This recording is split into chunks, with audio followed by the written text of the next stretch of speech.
Onun etdiyi ən böyük səhv təhlükənin yalnız başqasına aid olduğunu düşünməsidir. Sabi hər gün istehsal sexində dolaşanda bu fikri unutmurdu. O 28-30 yaşlarında, hər zaman səliqəli görünən baxışlarında sakit bir ciddilik olan biri idi. Addımları yüngül amma məqsədli idi. İnsanlarla danışarkən yumşaq amma inandırıcı tonu vardı. Eyni yerdə Span da işləyirdi. İllərin ustası, 45 yaşlarında və alnında dərin izlər qalmış təcrübənin adamı. Geniş çiyinli, sərt baxışlı. Mənə nə olacaq ki deyənlərdən idi. O sexdə Span kimi bir çox işçi var idi.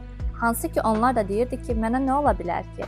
Amma Sabi təhlükəsizlik qaydalarının nə qədər önəmli olduğunu hər zaman onlara aşılayırdı. Və bu təhlükəsizlik qaydalarına əməl etməyən bir çox işçi var idi. Sabi qərara gəldi ki, onlarla tək-tək danışsın. Düşünməyə başladığı vaxt elə Spanla qarşı-qarşıya gəldi və düşündü ki, elə danışmağa Spandan başlasın. Salamlaşdıqdan sonra hal-əhval tutdu və ona bir sual yönləndirdi.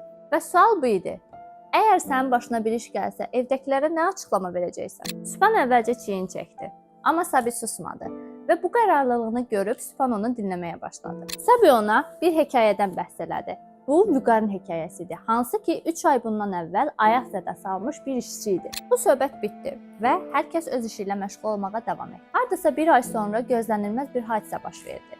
Bəs bu hadisə nə idi? Span hər zamanki kimi işə gəlmişdi və günlük işlərini görməyə davam edirdi. Amma iş zamanı yüksəkdən ağır bir metal parçası onun ayağının üzərinə düşdü. Bu hadisədən təbii ki, Span zərər çəkmədi, amma qorxmuşdu və o bir ay bundan əvvəl Sabi ilə etdiyi danışığı xatırladı. Həmin gün Span işlərini bitirdi və evə qayıtdı. Evə qayıdarkən qapısını qız açdı və o an Span xatırladı. İnsanı qoruyan təkcə gücü deyil, özünü qorumağı üçün verdiyi kiçik qərarlar. Span bu nəticəyə gəldi ki, əgər bir ay bundan qabaq Sabi ilə danışmasından dərs çıxartmasaydı, indi qəhrəman kimi evə dönə bilməzdi. Ayaqlarını qoruyan insanların seçimi budur. Əgər bu mərhələyə qədər gəlmisənsə, deməli dəyişiklik vaxtıdır.